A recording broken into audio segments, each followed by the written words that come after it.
Hello friends, welcome to learning point 26। पिछली class में हमने स्टार्ट किया था नया चैप्टर एनिमल किंगडम।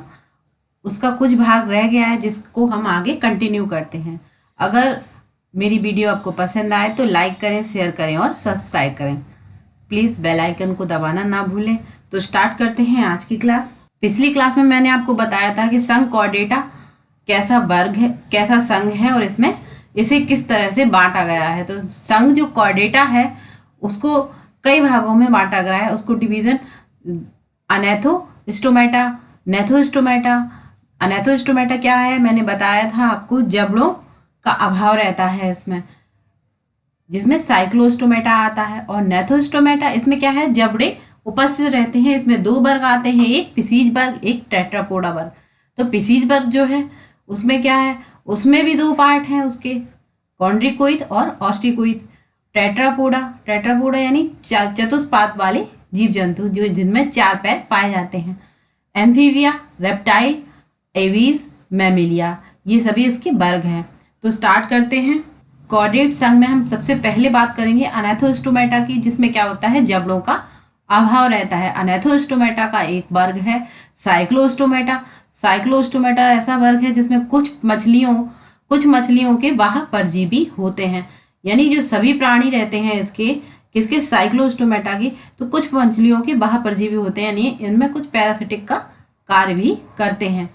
इनका शरीर कैसा होता है, लंबा होता है। इनमें श्वसन के लिए यानी रेस्पायरेशन के लिए 6 से 15 पेयर क्या पाए जाते हैं, क्लोम छिद्र पाए जाते हैं। साइक्लोस्टोम में बिना जबड़ों का चूसक, यानी जबड़े नहीं होते हैं लेकिन चूसक पार्ट इसमें यह भाग पाया जाता है, जो वृत्ताकार मुख पे होता है।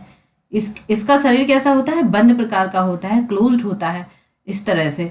साइक्लोस्टोम कैसे होते हैं, समुद्री होते हैं, यानी समुद्र में पाए जाते हैं, किंतु जनन के लिए अलवणीय जल में प्रवास करते हैं। यानी किस में रहते हैं, जो समुद्र का पानी कैसा रहता है, समुद्र का पानी तो लवणीय रहता है, लेकिन ये प्रजनन के लिए, ये प्रवास के लिए अलवणीय जल में पाए जाते हैं। और जनन के कुछ दिन के बाद वे मर जाते हैं, यानी रिप्रोडक्शन करके इनकी मृत्यु हो जाती है। इनका लार्वा कैसा रहता है, कायांतरण के बाद समुद्र में लौट जाते हैं। ये कायांतरण की जो प्रोसेस होती है उसके बाद ये समुद्र में लौट जाते हैं। तो ये कैसे होते हैं, पैरासिटिक होते हैं इनमें कुछ, और ये कायांतरण की प्रोसेस हो जाती है तो ये वापस समुद्र में चले जाते हैं, यानी रिप्रोडक्शन के लिए या प्रवास के लिए ये बाहर जाते हैं समुद्री जल से। और फिर इनका ये कार्य इनका समाप्त हो जाता है तो ये वापस समुद्र में लौट आते हैं। जैसे इसका एग्जाम्पल क्या है, पेट्रामाइजोन, जिसे हम लैम्प्रे भी कहते हैं, और मिक्सिन, जिसे हम हैगफिश कहा जाता है। तो इनमें क्या होता है, इनमें जबड़े नहीं पाए जाते। इनकी बॉडी कैसी रहती है, इनकी बॉडी क्लोज्ड रहती है, ये जबड़े रहित हैं। नेक्स्ट पार्ट कौन सा है, कॉन्ड्रिकोइड। कॉन्ड्रिकोइड क्या है, अब जब मैंने आपको बताया कि वर्टिब्रेटा के कुछ डिवीजन होते हैं, उसमें सबसे पहला पार्ट क्या है, अनैथोस्टोमेटा, जिसके बारे में मैंने आपको भी बताया। अनैथोस्टोमेटा के बाद क्या आता है, नैथोस्टोमेटा। नैथोस्टोमेटा में दो पार्ट हैं, दो वर्ग हैं, पिसीज वर्ग और टेट्रापोडा वर्ग। अब हम बात करेंगे पिसीज वर्ग की। तो पिसीज वर्ग के दो भाग हैं, कॉन्ड्रिकोइड और ऑस्टिकोइड। तो सबसे पहले हम बात करते हैं कॉन्ड्रिकोइड की। तो कॉन्ड्रिकोइड में क्या है, इसमें क्या है, इसमें जो पिसीज वर्ग, यानी पिसीज यानी स्पष्ट हो रहा है नाम से कि मत्स्य वर्ग। तो जो इसके जो सदस्य रहते हैं, इसके जीव जंतु जो रहते हैं वो कैसे रहते हैं, इनका शरीर कैसा होता है, धारा रेखीय होता है। कैसा होता है, धारा रेखीय। और ये समुद्री प्राणी होते हैं। तो इनमें अंतः कंकाल उपास्थल रहता है, यानी कार्टिलेज फॉर्म में रहता है ये, जिसे हम कह सकते हैं सेमी बोन एक तरीके से, कि मुलायम अस्थि। मुख अधर इसका कैसा आगे की ओर स्थित रहता है, ये इस तरह से आप देख पा रहे हैं। इनकी पृष्ठरज्जु या नोटोकार्ड क्या रहती है, चिरस्थायी रहती है, यानी चिरस्थायी मतलब ये अपनी जगह से खिसक जाती है। जो क्लोम छिद्र रहते हैं अलग अलग होते हैं, लेकिन वह क्या है, इसमें ऑपरकुलम से ढके हुए नहीं रहते, यानी ओपन रहते हैं। त्वचा कैसी रहती है, त्वचा दृढ़ तथा सूक्ष्म सल्क युक्त रहती है। कैसी रहती है, सल्क युक्त। पट्टाभ दांत पट्टाभ सल्क के रूप में रूपांतरित हो जाते हैं, यानी इस तरह की जो स्किन इनकी रहती है वो कैसी रहती है, रूपांतरित हो जाती है किसमें, सल्क में। और पीछे की ओर मुड़े दंत पाए जाते हैं। इनकी जो दांतों की संरचना है जो इसमें, क्योंकि इसमें तो जबड़े पाए जाते हैं तो पीछे की तरफ मुड़े हुए रहते हैं। इनके जबड़े बहुत शक्तिशाली होते हैं। कैसे होते हैं, शक्तिशाली यानी मजबूत होते हैं। ये सब मछलियां हैं। कौन है, मछलियां हैं। वायु कोष की अनुपस्थिति के कारण ये डूबने से बचने के लिए लगातार तैरते रहते हैं। यानी कि इनमें एयर सैक्स का अभाव रहता है, इनमें एयर सैक्स नहीं पाए जाते हैं, इसलिए यह कंटिन्यूटी में तैरते रहते हैं। इस जो कॉन्ड्रीक्यूइड के सदस्य हैं वो हमेशा तैरते हुए पाए जाते हैं, क्यों, उनमें एयर सैक्स एब्सेंट रहता है। इससे उनमें डूबने का खतरा रहता है। अगर डूबने का खतरा होगा तो वो बराबर कंटिन्यू में तैरेंगे तो वो नहीं डूबेंगे। हृदय कैसा रहता है, हृदय 2 प्रकोष्ठ रहते हैं या 2 चैम्बर पाए जाते हैं, जिसे हम बाई चैम्बर्ड भी कहते हैं। एक आलिंद होता है और एक निलय होता है। इनमें कुछ अंग होते हैं जैसे कि टॉर्पीडो, तथा कुछ में विषदंश ट्राइगोन कहते हैं, जिनको विषदंश यानी जिनमें जहर पाया जाता है उनको क्या कहते हैं, ट्राइगोन कहते हैं, इनमें पाए जाते हैं। इसका ये स्पेशल कैरेक्टर है, किसका, कॉन्ड्रीक्यूइड के सदस्यों का। ये सब असमतापी होते हैं यानी पॉलीक्लोथर्मिक होते हैं। कैसे होते हैं, पॉलीक्लोथर्मिक, अर्थात इनमें शरीर का जो ताप नियंत्रण करने की क्षमता है वो नहीं पाई जाती है, या इनमें टेम्परेचर कंट्रोल करने का सिस्टम नहीं होता है, इनमें कैपेसिटी नहीं होती है। मेल फीमेल इसमें अलग पाए जाते हैं, तथा मेल में श्रोणी पंख या आलिंगन या क्लेश पर कहा जाता है जिसे पाए जाते हैं। और निषेचन आंतरिक होता है यानी इंटरनल होता है, तथा अधिकांश जरायुज होते हैं, जैसे स्कॉलियोडॉन जिसे हम कुत्ता मछली कहते हैं, प्रिस्टिस जिसे आरा मछली कहा जाता है, और कारकैरोडॉन जिसे हम विशाल सफेद शार्क कहते हैं, इसी के अंतर्गत आती है। और ट्राइगोन जिसे हम व्हेल शार्क कहते हैं, यानी इसमें व्हेल शार्क जो रहती है उसमें क्या होते हैं, विष दंश पाए जाते हैं जिसे हम ट्राइगोन कहते हैं। इस फैमिली के या इस वर्ग के सदस्यों का मेन कैरेक्टर है ये। नेक्स्ट, अब ये पिसीज वर्ग ही चल रहा है या मत्स्य वर्ग ही चल रहा है, जिसमें पहला हमने पढ़ा कॉन्ड्रीक्यूइड, अब हम पढ़ेंगे ऑस्ट्रिकोइड।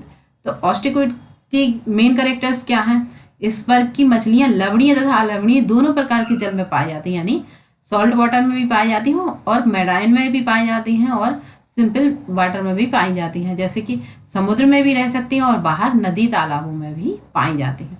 इनका शरीर कैसा रहता है, अंतः कंकाल अस्थिर रहता है।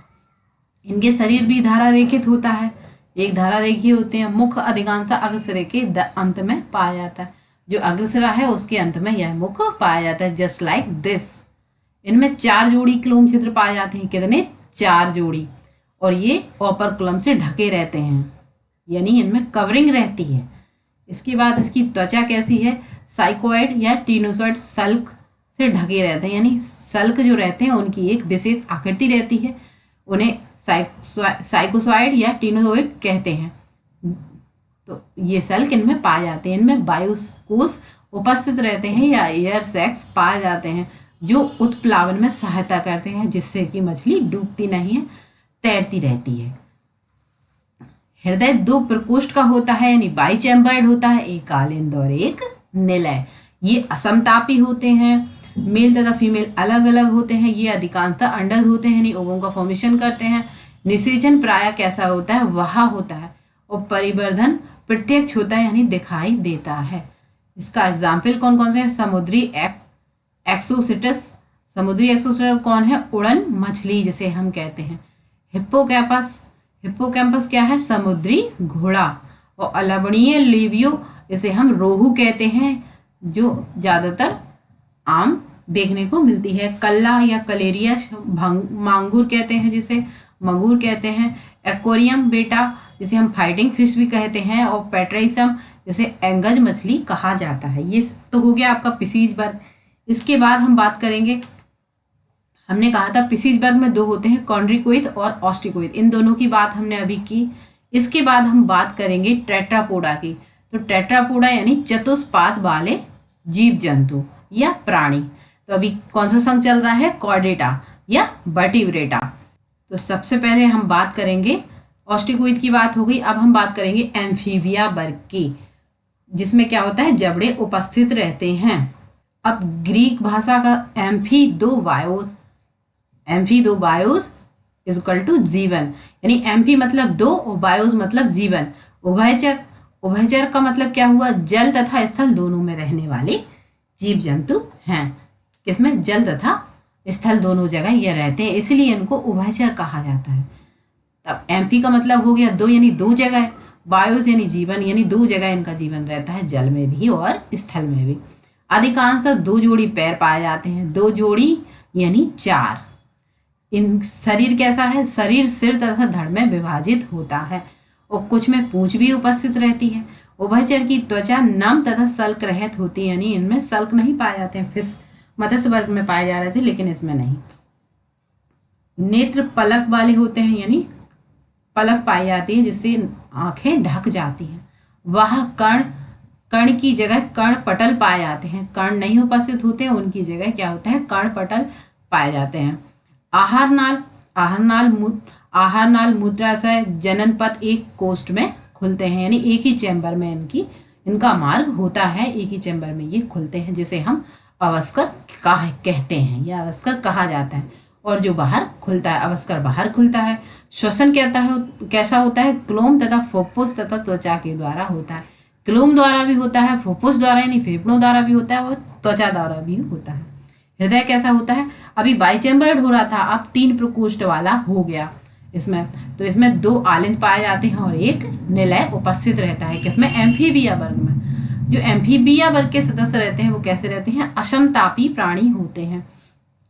मेल तथा फीमेल अलग अलग होते हैं। निषेचन कैसा होता है, बाहा पाया जाता है, बाहा फर्टिलाइजेशन होता है। ये अंडोत्सर्जन करते हैं तथा विकास परिवर्धन प्रत्यक्ष तथा लार्वा के द्वारा करते हैं। इनकी लार्वा टैडपोल स्टेज होती है, उसके द्वारा ये परिवर्धन या डेवलपमेंट करते हैं। बूफो, टोड, राना टिग्रीना, मेढक, हाइला, वृक्ष मेढक, सैलामेंड्रा, सैलामेंडर और इक्तियोपस यानी पाद रहित उभयचर। इस तरह से इसके एग्जाम्पल हैं। सबसे अच्छा एग्जाम्पल है इसका राना टिग्रीना, जैसे हम मेढक कहते हैं। Next, reptiles. रेप्टाइल वर्ग जो है जिसे हम सरीसृप वर्ग भी कहते हैं, जैसा कि नाम से स्पष्ट हो रहा है, रेप्टाइल्स यानी रेंग कर चलने वाले जीव जंतु। तो सरीसृप नाम प्राणियों के रेंगने सरकने के द्वारा गमन करने के कारण होता है। तो जैसे सरीसृप यानी सरकने और रेप्टाइल्स यानी रेंगने, इनके इसके नाम से ही स्पष्ट हो रहा है कि ऐसे जीव जंतु जो सरकते हैं या रेंगते हैं। लैटिन भाषा में लैटिन शब्द जो है रेपरे, उसे रेप्टम या रेंगना या सरकना कहा जाता है। ये अधिकांशतः कहाँ पाए जाते हैं, ये स्थलीय प्राणी होते हैं। इनका शरीर कैसा होता है, शुष्क सल्कयुक्त त्वचा से ढका रहता है, जैसे कि कौन है, मगरमच्छ या कछुआ। इसमें क्रेटिन द्वारा निर्मित बाह्य त्वची सल्क या पिसल्क पाए जाते हैं, यानी कवरिंग इनकी जो रहती है, अपर लेयर जो रहती है, काफ़ी किसी की कवरिंग जो रहती है हार्ड रहती है या कठोर रहती है, किसी की मुलायम रहती है। इनमें बाह्य कर्ण छिद्र नहीं पाए जाते हैं, इनमें छिद्र नहीं पाए जाते हैं, कर्ण छिद्र नहीं पाए जाते हैं, लेकिन ये जब रेंगते या सरकते हैं तो इनमें एक तरीके से कंपन महसूस करने की क्षमता होती है। कर्णपटल बाह्य कान का प्रतिनिधित्व करते हैं। कर्णपटल तो पाए जाते हैं। 2 जोड़ी पाद उपस्थित होते हैं, यानी पेयर में 4 होते हैं, इसीलिए चतुष्पाद में रखा गया है। हृदय सामान्यतः कैसा होता है, 3 प्रकोष्ठ वाला होता है, 3 चैम्बर्ड होता है, लेकिन मगरमच्छ में 4 प्रकोष्ठ वाला हृदय पाया जाता है, ये इसका अपवाद है। सरीसृप कैसे होते हैं, सरीसृप वर्ग के सदस्य असमतापी होते हैं। अब ये कैरेक्टर तो बराबर चला आ रहा है कि असमतापी है इन सबके। सर्प तथा छिपकली अपनी सल्क को त्वचा कैचुल के रूप में छोड़ते हैं, यानी अपनी अपनी त्वचा इनकी अलग हो जाती है, जिसे हम कैचुल कहते हैं, छोड़ देते हैं। लिंग अलग अलग होते हैं। निषेचन आंतरिक होता है। ये सब अंडज तथा परिवर्धन प्रत्यक्ष होता है, यानी दिखाई देता है।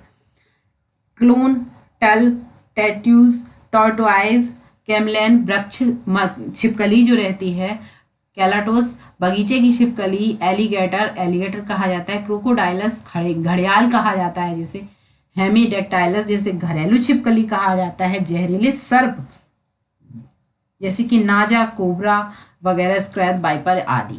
ये सब क्या है, सर्प की प्रजाति है। ये सब कौन से वर्ग के सदस्य हैं, सरीसृप वर्ग के सदस्य हैं या रेप्टाइल वर्ग के। नेक्स्ट वर्ग एवीज, पक्षी। एवीज का मुख्य लक्षण क्या है, शरीर के ऊपर पंखों की उपस्थिति। ये एवीज वर्ग का या पक्षी वर्ग का मेन कैरेक्टर है। इनमें पंख पाए जाते हैं तथा उड़ने की क्षमता भी होती है। कुछ नहीं उड़ने वाले पक्षी भी हैं, जैसे कि ऑस्ट्रिच, पंख तो है लेकिन उड़ नहीं सकता। शुतुरमुर्ग, जिसे हम कहते हैं शुतुरमुर्ग, ऑस्ट्रिच, इनमें चोंच पाई जाती है, अग्रपाद रूपांतरित होकर पंख का निर्माण कर लेते हैं। आगे के जो इनके पैर रहते हैं, इनमें इसलिए इनमें 2 पैर पाए जाते हैं। आगे के जो पैर रहते हैं वो पंख में रूपांतरित हो जाते हैं या कन्वर्ट हो जाते हैं। पश्चपाद में सामान्यतः सल्क होते हैं, रूपांतरित होकर चलने तथा तैरने या पेड़ों की शाखाओं को पकड़ने में सहायता करते हैं इनके पश्चपाद। त्वचा कैसी होती है? शुष्क होती है या ड्राई होती है। पूंछ में तेल ग्रंथि पाई जाती है, यानी वायर ग्लैंड्स होती हैं, छोड़कर कोई और त्वचा ग्रंथि नहीं पाई जाती है इसमें।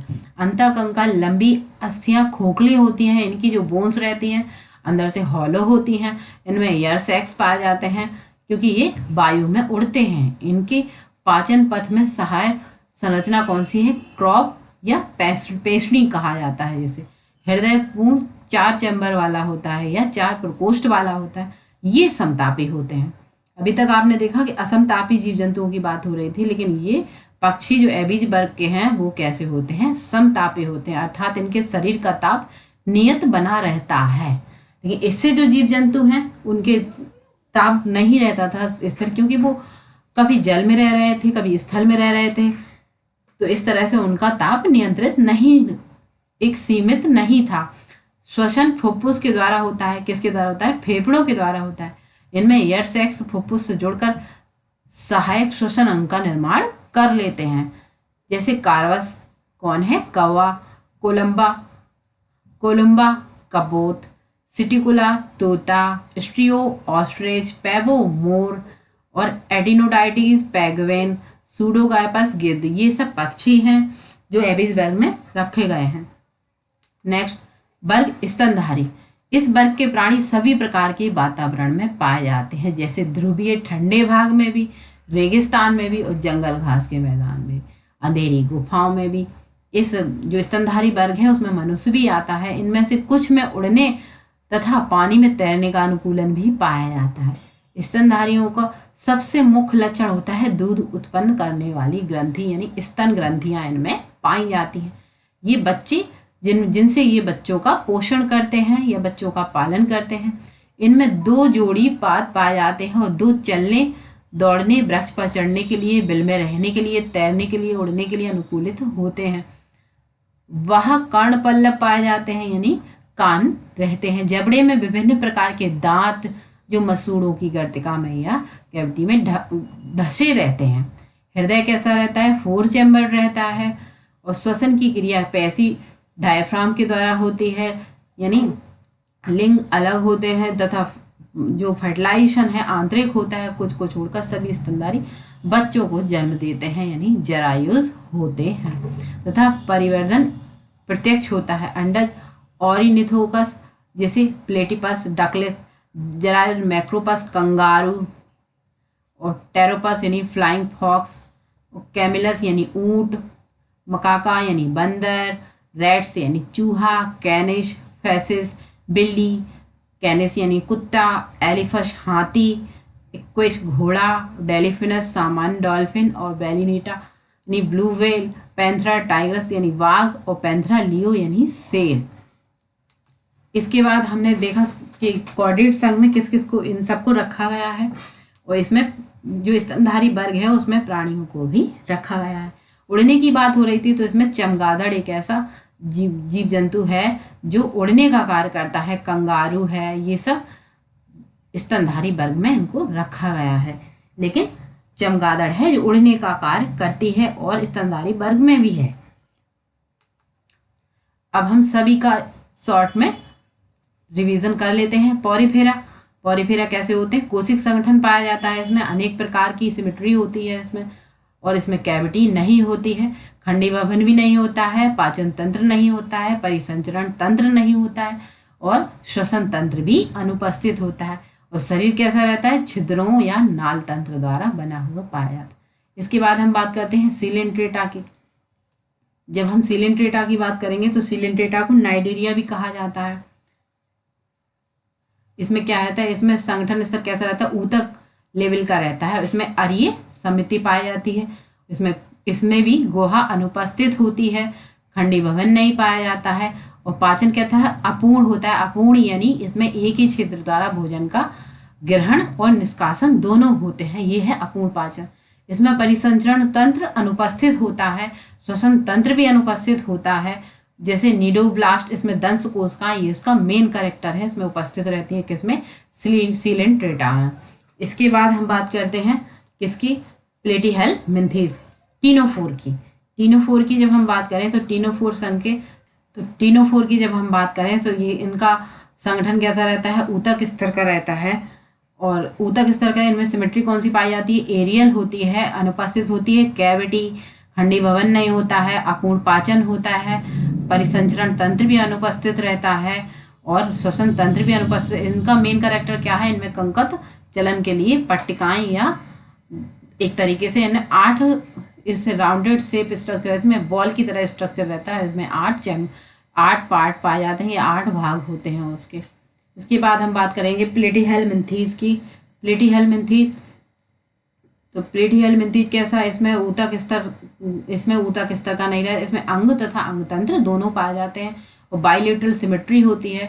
इसमें कैविटी अनुपस्थित रहती है, इसमें खंडी भवन नहीं होता है, अपूर्ण पाचन होता है, सर्कुलेटरी सिस्टम भी अनुपस्थित है, श्वसन भी अनुपस्थित है। इसका शरीर कैसा रहता है, चपटा और चूसक पाए जाते हैं इनमें। इसके बाद हम बात करते हैं एस्कीहेल्मिन्थेस की। इसमें अंगतंत्र वाला स्तर पाया जाता है संगठन का और बाइलेटरल सिमेट्री होती है, कूट गुहिक होते हैं यानी सीडोसील होते हैं। इस और खंडी भवन इनमें अनुपस्थित रहता है, पूर्ण पाचन रहता है। पूर्ण पाचन मतलब इनमें 2 द्वार होते हैं, एक भोजन ग्रहण करने के लिए द्वार अलग और निष्कासन के लिए अलग द्वार पाया जाता है। इसके बाद परिसंचरण तंत्र अनुपस्थित होता है, श्वसन तंत्र भी अनुपस्थित होता है और कैसे रहते हैं, कृमि रूप रहते हैं, लंबे रहते हैं। इसके बाद हम बात करेंगे एनिलेट्स की। एनिलेट्स जो है उनका संगठन स्तर कैसा रहता है, अंगतंत्र वाला रहता है, बाइलेटरल रहते हैं, प्रगुही रहते हैं यानी सीलोमिक होते हैं और इनमें खंडी भवन पाया जाता है, एनिलेट्स यानी कैचुआ। इसके बाद इसमें पूर्ण पाचन होता है और इसमें परिसंचरण तंत्र भी उपस्थित रहता है, श्वसन तंत्र इसमें अनुपस्थित रहता है और शरीर बलियों में या बलियों की तरह या खंड में पाया जाता है। इसके बाद हम बात करते हैं आर्थ्रोपोड्स की। इसमें इसका संगठन स्तर कैसा है, अंग तंत्र वाला रहता है, इसमें बाइलेटरल सिमेट्री होती है, प्रगुही होते हैं यानी सिलोमिक होते हैं और इसमें खंडी भवन भी इसमें पाया जाता है। ये पार्ट्स में डिवाइड रहते हैं। इसमें पूर्ण पाचन होता है और इसमें सर्कुलेटरी सिस्टम भी पाया जाता है, लेकिन कौन सा होता है, ओपन सर्कुलेटरी सिस्टम, यानी जो ब्लड रहता है वो उसमें ही सारी कोशिकाएं डूबी, उसमें अंग भी डूबे रहते हैं, क्लोज्ड नहीं रहता है यानी वेसल्स या किसी भी प्रकार की ट्यूब लाइक स्ट्रक्चर नहीं रहता है। और इसमें क्या है, श्वसन तंत्र उपस्थित रहता है, बाह्य कंकाल काइटिनी संधिपाद द्वारा बना होता है। इसके बाद हम बात करेंगे मोलस्क की। जैसे हमने स्पष्ट कहा था कि मोलस्क का नाम आता है तो कोमल शरीर वाले जीव जंतु। इनका शरीर कैसा रहता है, संगठन स्तर अंग तंत्र वाला पाया जाता है, इसमें भी बाइलेटरल सिमेट्री पाई जाती है, ये सिलोमिक होते हैं, इसमें खंडी भवन नहीं होता है, इसमें पूर्ण पाचन होता है, इसमें भी सर्कुलेटरी सिस्टम उपस्थित होता है और ये इसमें श्वसन तंत्र भी पाया जाता है, बाह्य कंकाल कवच प्राय उपस्थित, इसमें कैल्शियम कार्बोनेट का बना हुआ कवच में ये जीव जंतु रहते हैं, जैसे कि घोंघा। एकाइनोडर्मेट्स की बात करें तो इसमें भी संगठन स्तर अंगतंत्र वाला होता है, एरियल सिमेट्री पाई जाती है और ये प्रगुही होते हैं यानी सिलोमिक होते हैं, इसमें खंडी भवन नहीं होता है, पूर्ण पाचन होता है और इसमें परिसंचरण तंत्र पाया जाता है और श्वसन तंत्र भी उपस्थित रहता है, जल संवहन तंत्र और ये सिमेट्री पाई जाती है, इसके मेन कैरेक्टर हैं ये। इसके बाद हम बात करेंगे हेमिकॉर्डेट्स की। जब हेमिकॉर्डेट्स की हम बात करें तो कॉर्डेट्स से पहले का ये संघ है जिसमें संगठन स्तर कौन सा रहता है, अंगतंत्र वाला रहता है, बाइलेटरल सिमेट्री पाई जाती है, फिर गुहिक होते हैं यानी सिलोमिक होते हैं और इसमें खंडी भवन अनुपस्थित होता है, पूर्ण पाचन पाया जाता है और परिसंचरण तंत्र भी उपस्थित रहता है, श्वसन तंत्र पाया जाता है, कृमि के समान सूंड लायक स्ट्रक्चर पाया जाता है जो किसमें मदद करते हैं, उत्सर्जन में सहायता करते हैं और धड़ भी उपस्थित रहता है। इसके बाद लास्ट आ जाता है कॉर्डेट संघ, रज्जुकी यानी नोटोकॉर्ड उपस्थित रहती है। इसमें संगठन स्तर कैसा रहता है, अंगतंत्र वाला रहता है, बाइलेटरल सिमेट्री पाई जाती है, सिलोमिक होते हैं और इसमें खंडी भवन उपस्थित होता है। पूर्ण पाचन पाया जाता है और सर्कुलेटरी सिस्टम उपस्थित होता है। श्वसन तंत्र भी उपस्थित होता है। तो पृष्ठरज्जु यानी नोटोकॉर्ड पाई जाती है। खोखली नोटोकॉर्ड पाई जाती है, खोखली रहती है। पृष्ठ तंत्रिका रज्जु पाई जाती है, क्लोम छिद्र पाए जाते हैं तथा चतुष्पाद वाले भी जीव जंतु नोटोकॉर्ड्स में सम्मिलित होते हैं। ये तो हो गया इसका। इस तरह से ये वाला चैप्टर भी समाप्त होता है। तो हम मिलते हैं नेक्स्ट वीडियो में नए चैप्टर के साथ। तब तक के लिए गुड बाय दोस्तों।